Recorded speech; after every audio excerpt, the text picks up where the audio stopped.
In the year 2012 alone, natural disasters across the world was put at about 357 cases.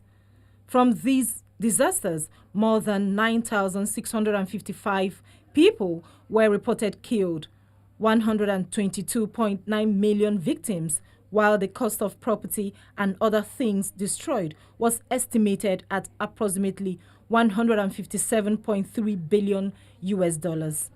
In Nigeria, there are no estimated number of deaths recorded as a result of disasters caused by floods, fire, collapsed buildings, and road accidents. We cannot quantify number of deaths because in each disaster, it has its own peculiarity. There are disasters that happen when you have economic loss, environmental degradation with no loss of life. There are disasters that happen with loss of life and environmental degradation without economic loss.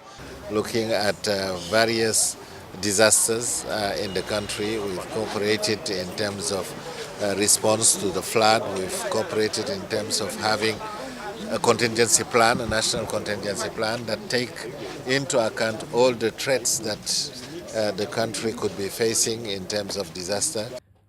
One of Nigeria's disaster management agencies, Federal Fire Service, says, though it has created much awareness on enforcement of fire safety code, challenges of funding remain a major problem. Government has so many things that it's ought to do, and of course there's limited funds to carry out all this. So we are working within the limits of available resources. The theme of the 2014 International Day for Disaster Reduction is the older people and disasters. Resilience is for life.